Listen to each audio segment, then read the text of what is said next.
Donc, je passe maintenant à un exercice d'application intitulé exercice 2, comme d'application de la fonction qui est tout x associé à x à la puissance 3. Dans cet exercice, j'ai considéré deux fonctions numériques f et g, définies la première f définie par f de x égale moins x à la puissance 3 et g de x égale 2x sur x moins 1. J'ai demandé d'étudier les variations de f et g, dans ce cas-là de préférence donner le tableau de variation, montrer que ces f et ces g passent par le point I de coordonnées moins 1. Troisièmement, tracer ces f et ces g dans le même repère orthonormé OIJ. Quatrièmement, résoudre graphiquement les inéquations suivantes. La première, g de x strictement positif, normalement, je parle de g donc avec x différent de 1. Et même chose, la deuxième inéquation, x à la puissance 4 moins x à la puissance 3 plus 2x sur x moins 1, supérieur ou égal à 0. Mettre pause et essayer de passer, c'est-à-dire à la recherche. Et après la recherche, vous pouvez consulter les solutions. Voilà.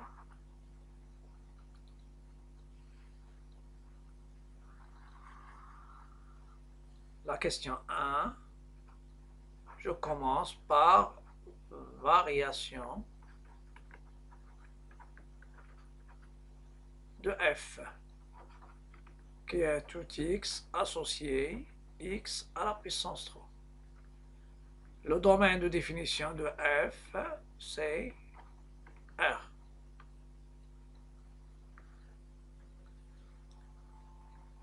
Deuxième chose, on a f de x égale à x à la puissance 3 avec, je pense ici, j'ai pris moins x à la puissance 3, moins x à la puissance 3, avec a égale moins 1 qui est négatif. Donc ma fonction elle est strictement décroissante ou bien décroissante sur son domaine de définition qui est R. Et on marque ce point O, 0, 0, c'est le point O, la fonction change sa forme. La courbe, pardon, change sa forme. Ça, c'est variation de f. Maintenant, variation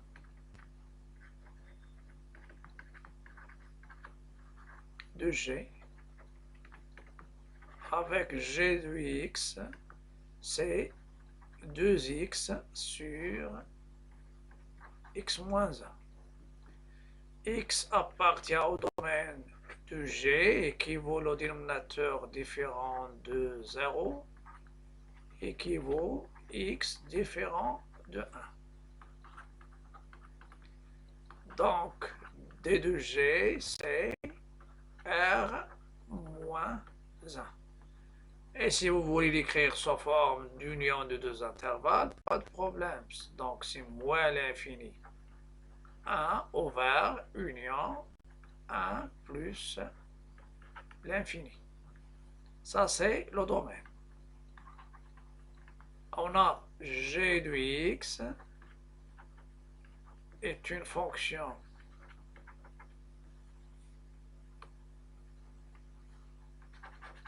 ou bien g est une fonction homographique. Si je peux l'écrire, on a g de x égale ax plus b sur cx plus d. Bien sûr, g, c'est une fonction homographique.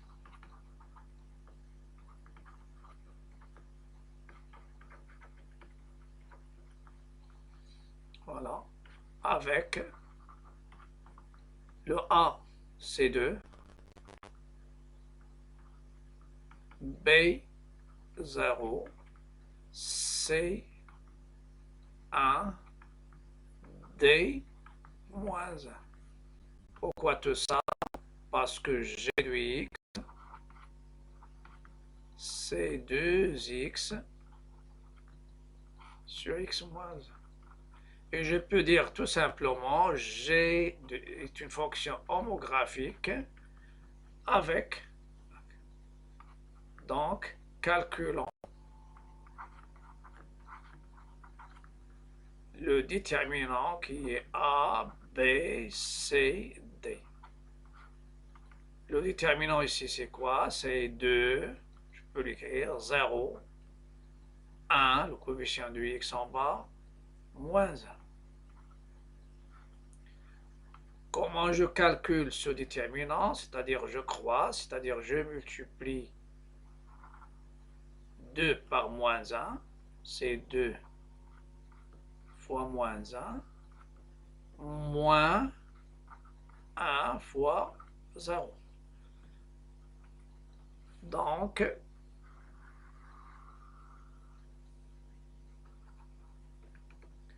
le déterminant qui est de 0, 1 moins 1, est égal, espacé bien sûr, ça va nous donner ici 2 fois moins 1, donc c'est moins 2. Moins 2, strictement négatif, donc ma fonction il est strictement décroissante sur les deux intervalles. Vous avez x, g de x, moins l'infini, une valeur interdite, c'est le 1, il y a plus l'infini, ma fonction il décroît, et après il décroît aussi. Donc la fonction elle est décroissante sur les deux intervalles. La question suivante, montrer que le point I de coordonnées moins 1, 1 appartient, ou bien les deux courbes passent par le même point. Donc c'est la question 2. Montrant que CF et CG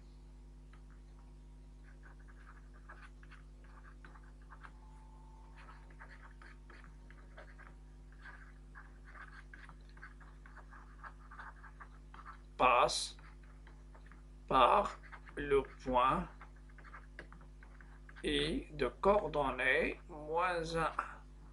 Il suffit de calculer les images. On a f de moins 1. F de moins 1, c'est quoi? C'est moins 1, moins 1 à la puissance 3. C'est moins 1 fois moins 1, c'est 1. Il est égal à 1. Donc, I de coordonnées moins 1, 1 appartient à la courbe de f. Appartient à la courbe de f. Deuxième chose, G de moins 1. C'est 2 fois moins 1, remplacer x par moins 1. Moins 1, moins 1, ça va vous donner moins 2 sur moins 2, c'est 1. Donc, G de moins 1, c'est 1, G de moins 1, c'est 1. Donc, le point U de coordonnées moins 1 appartient à la courbe de G. Donc, CF et CG, on dit le point I c'est un point commun, ou bien je dis CF et CG passent par I de coordonnées moins 1, 1.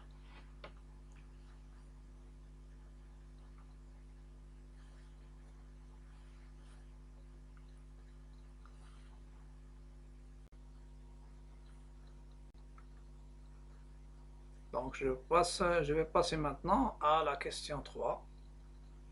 Tracer CF et CG dans le même repère. Mais ici, il faut ajouter un ENT, passe. Donc, tracer CF et CG dans le même repère. Dans ce cas-là, je vais parler de chaque fonction, parce que les fonctions, ce sont deux fonctions qui sont usuelles.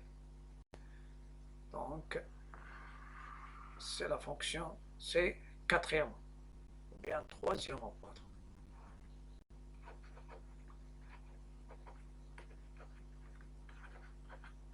De f et g.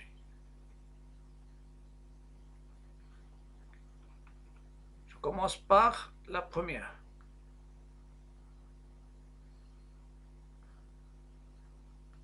Vous avez f de x égale moins x à la puissance 3. C'est C de f est formé par deux branches de parabole,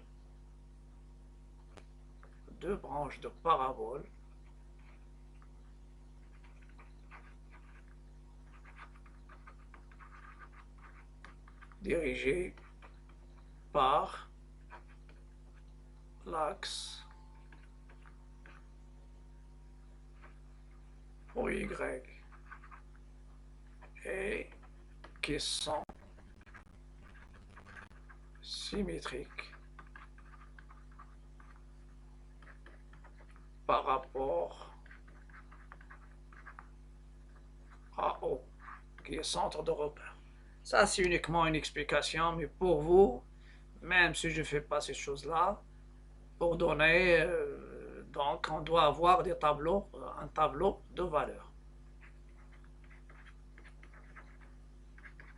Pour tracer C2F,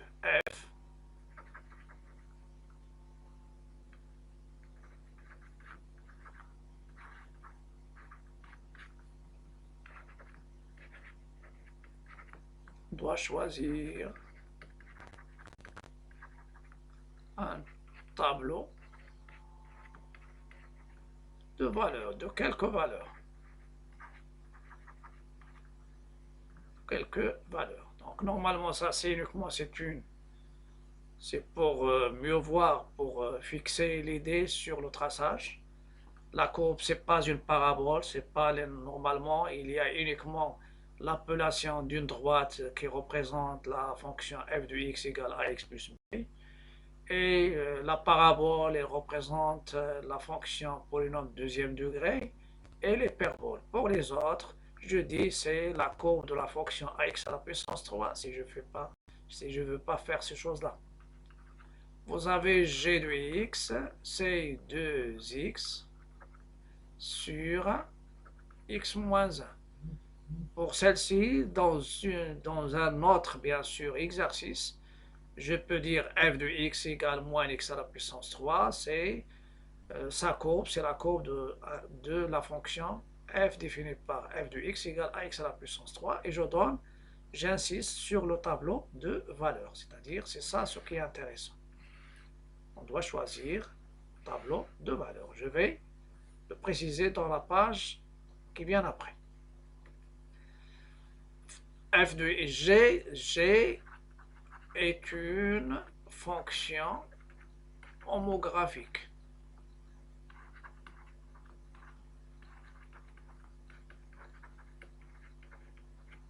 Donc, C de G, dans ce cas-là, la nature, est une hyperbole de centre. Je vais l'appeler aussi oméga de coordonnées alpha bêta avec, j'insiste, alpha c'est le point qui n'appartient pas au domaine et bêta c'est A sur C. C'est le rapport de coefficient de x au numérateur sur le coefficient de x au dénominateur. A sur C. Donc, ça c'est moins d sur c et a sur c. Et d'asymptote. Il y a deux asymptotes.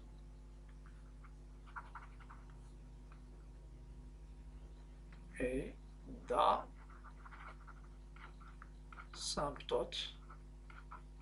Les asymptotes, ce sont des droites où la courbe il s'approche sans toucher l'asymptote. D'asymptote, je vais la nommer la première d d'équation x égale donc moins d sur c.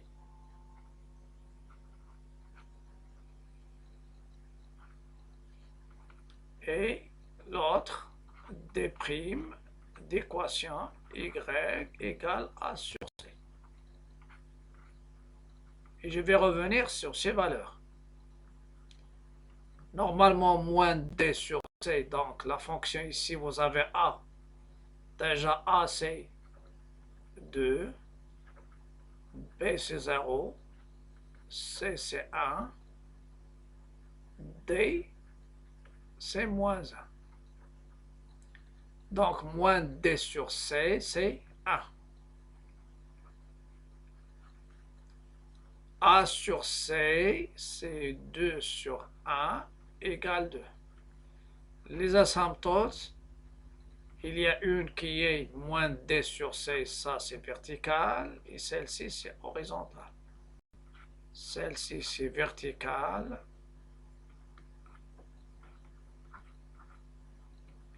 Et celle-ci c'est horizontal. Horizontale. Donc, la courbe, normalement, d'une hyperbole, elle se trace entre les asymptotes. Donc, il y a le centre, oméga. Donc, oméga, il est de coordonnées ici. Donc, oméga, donc ici, oméga, il devient ses coordonnées. Oméga, il est de coordonnées 1, 2. C'est le point d'intersection de l'asymptote verticale et l'asymptote horizontale. Donc ici, j'insiste sur le oméga, qui est le centre. Le centre. Voilà. Et il y a la droite.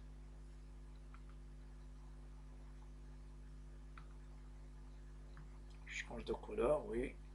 Il y a les asymptotes. Il y a deux asymptotes.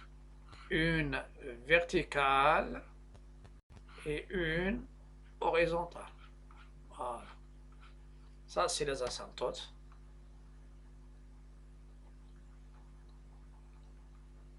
Problème de couleur. Maintenant, la même chose pour l'hyperbole.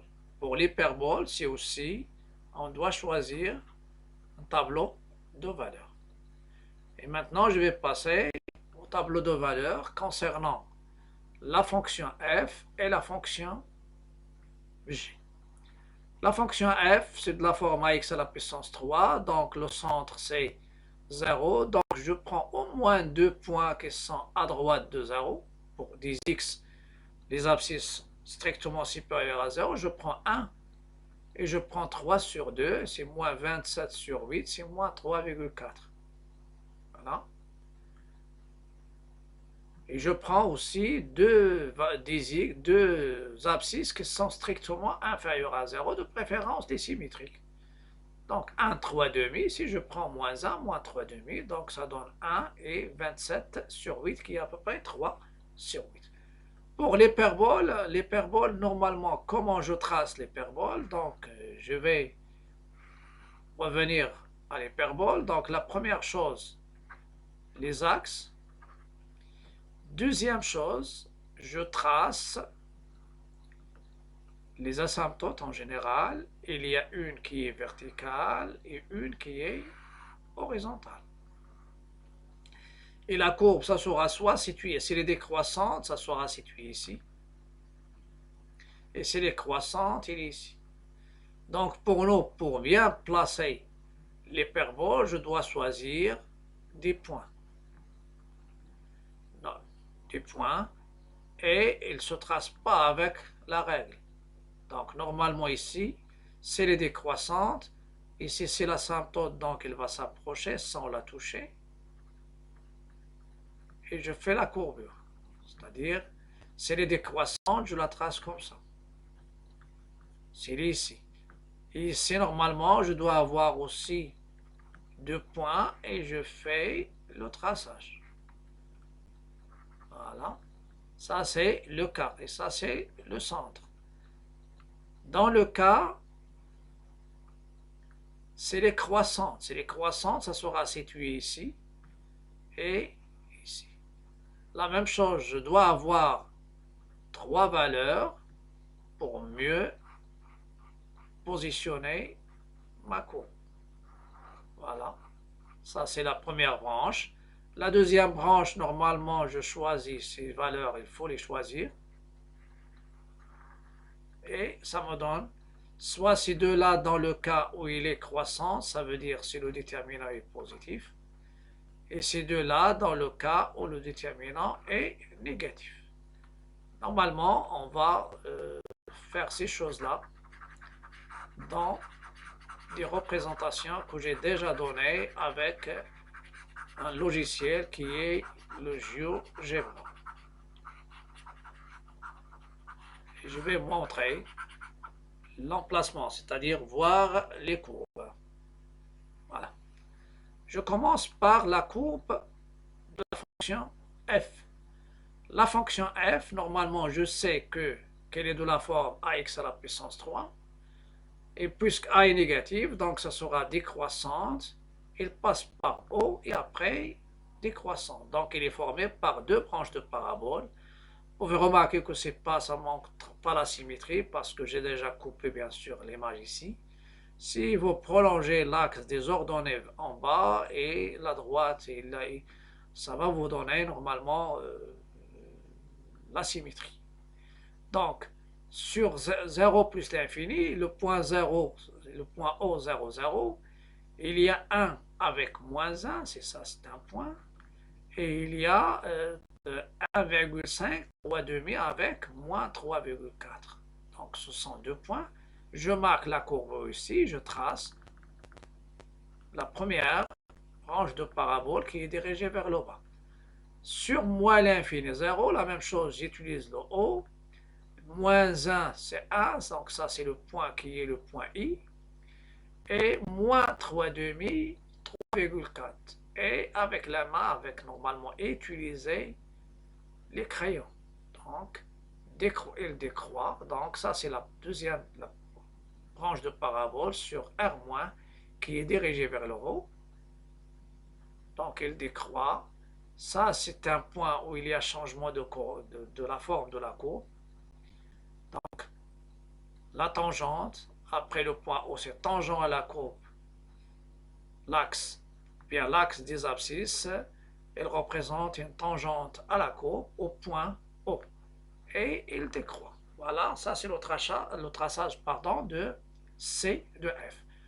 Pour C de G, la première chose à faire, il faut tracer delta d'équation x égale à 1 avec la règle, il passe par 1, c'est une droite qui est parallèle à l'axe des abscisses. Et il faut tracer l'asymptote horizontale d'équation y égale à 2, c'est parallèle à l'axe des ordonnées.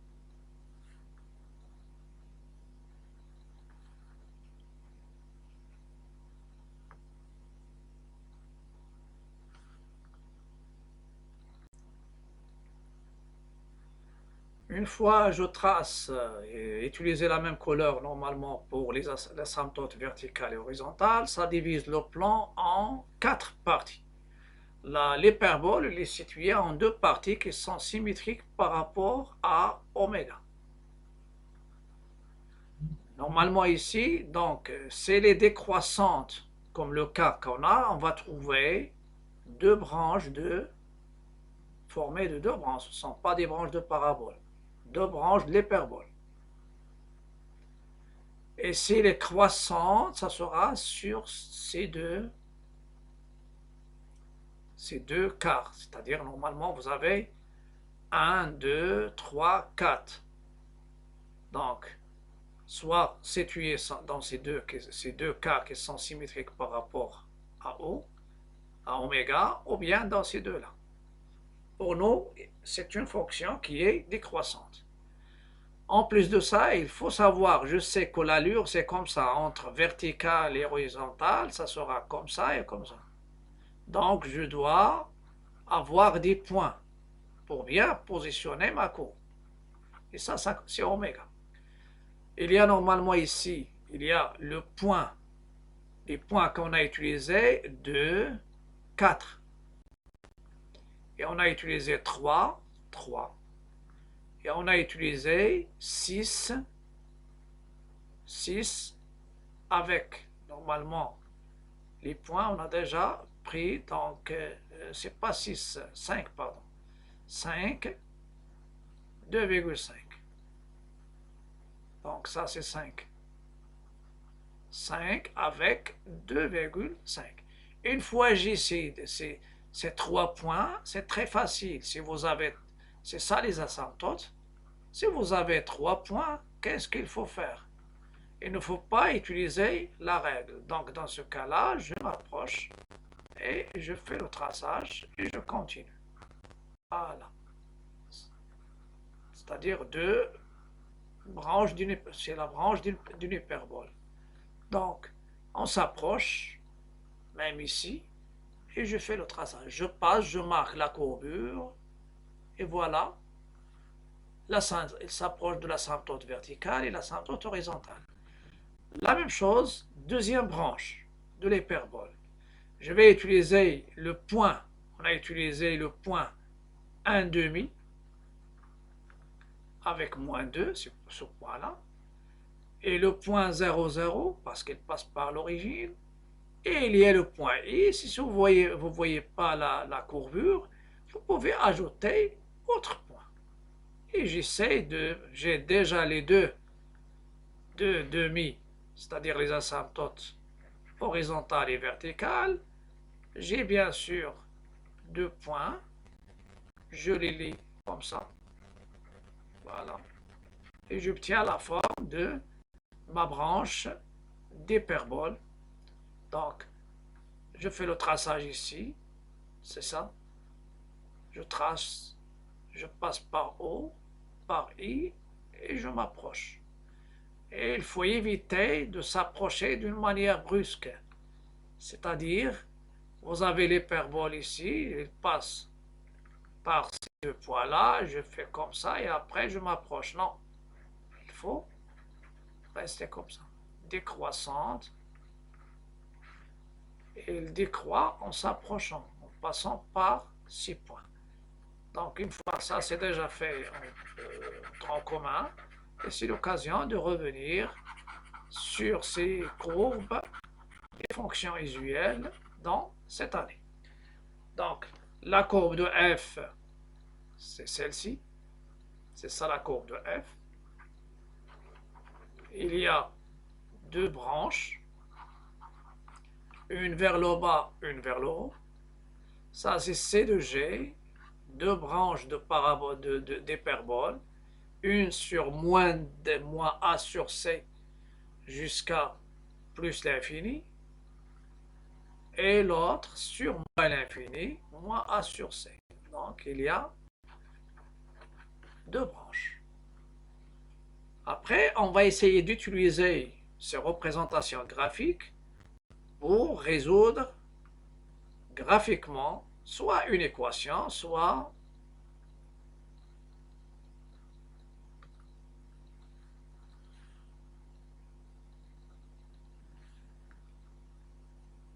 une fois on a tracé les deux courbes dans le même repère orthonormé OIG, on va essayer de répondre à la question 4, résoudre graphiquement ou bien géométriquement les inéquations. Les inéquations, il y a deux inéquations. Les inéquations, la première, g de x strictement supérieur à 2. Domaine de g, c'est r moins 1. Et la deuxième, il est ici. Je prends la première. On a g de x strictement supérieur à 2.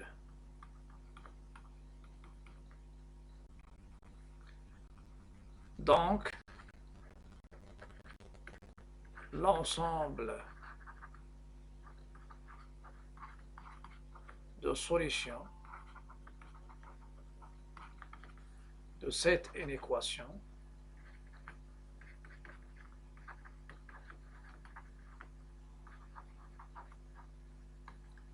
est formé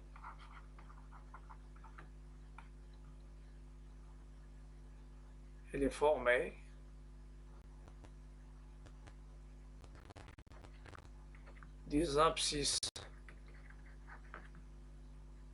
x du point où CG est au-dessus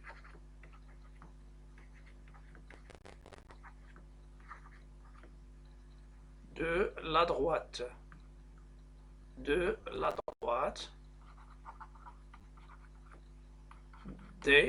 d'équation y égale à 2. Donc j'insiste sur deux choses ici. Vous avez g de x qui se transforme donc les points normalement de la courbe de G, qui sont les abscisses des points de la courbe de G, qui sont situés au-dessus de la droite horizontale d'équation y égale à 2. Donc normalement, l'ensemble des x tel que g de x est strictement supérieur à 0, géométriquement, il représente les points de c de g qui sont les abscisses du point de c de g qui sont situés au-dessus de la droite delta. Donc, quel est cet ensemble? Je reviens à la courbe et je cherche. Donc, normalement, c'est à droite delta d'équation, bien d d'équation y égale à 2. La courbe de G est formée par deux branches. Il y a une branche qui est au-dessous sur moins l'infini 1 et il y a une autre sur 1 plus l'infini. Donc, d'après la courbe, C2, S1, ça sera l'intervalle ouvert 1 plus l'infini. Donc, d'après la courbe,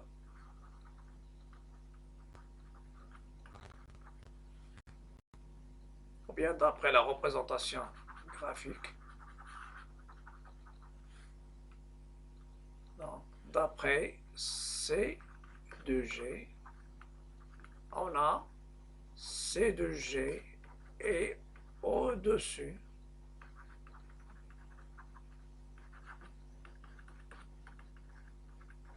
sur l'intervalle 1 plus l'infini. Donc, S1 c'est quoi?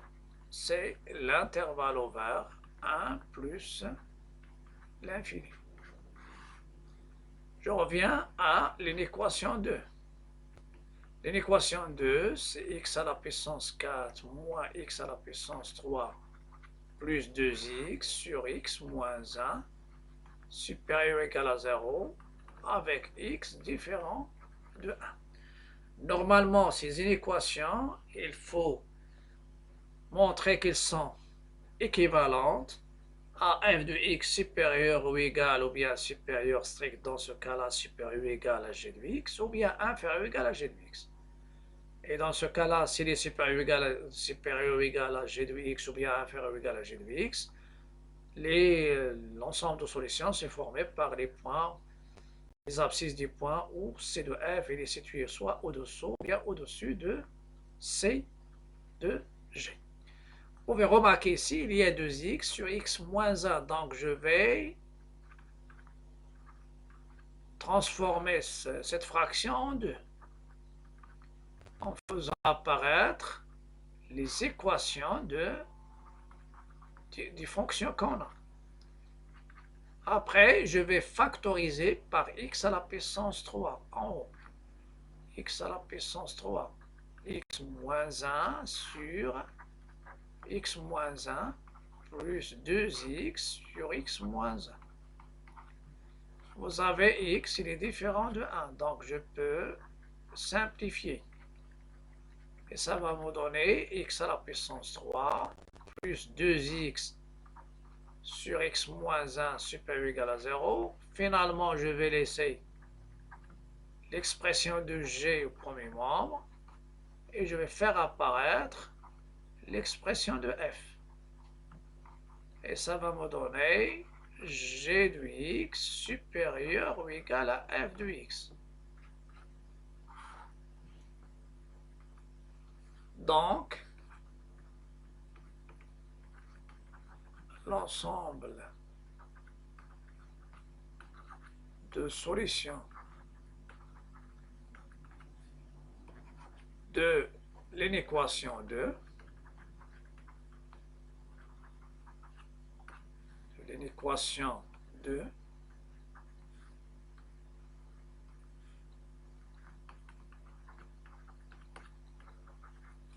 est formé des abscisses des points où CG est au-dessus de CF. D'où, et je vais ouvrir pour lire S2. Donc je vais utiliser les représentations. Je vais commencer par, il y a les intervalles, normalement il y a moins l'infini 1 et il y a 1 plus l'infini. Donc la verticale delta, il va diviser le plan en 2. Je commence par la lecture sur moins l'infini 1, ouvert en 1. Il y a des points d'intersection. Il faut lire, il faut tenir compte, parce que lorsqu'il y a des points d'intersection, il y a l'égalité. Donc vous pouvez remarquer, il y a sur moins l'infini moins 1. CG, elle est au-dessous de CF. Donc, ça ne donne pas les solutions. CG sur moins 1, moins 1, 0. Vous avez CG, il devient au-dessous de CF.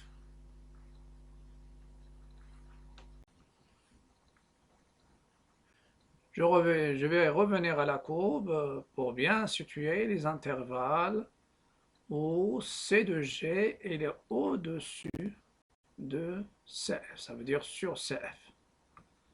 Donc déjà ici, vous avez l'équivalence de cette inéquation avec G de x supérieur ou égal à f de x. Je vais revenir à la représentation, où il y a les deux. J'ai déjà dit que la lecture, ça change avec les points d'intersection et aussi les asymptotes verticales. Donc la première lecture, ça sera sur moins l'infini 1, ouvert en 1. Il y a deux points d'intersection. Donc, j'utilise ici la courbe de moins l'infini jusqu'à moins 1.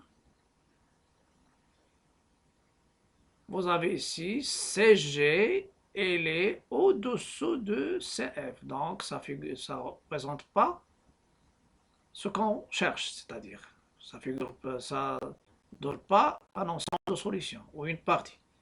Mais sur l'intervalle moins 1, 0, vous avez CG, elle est au-dessus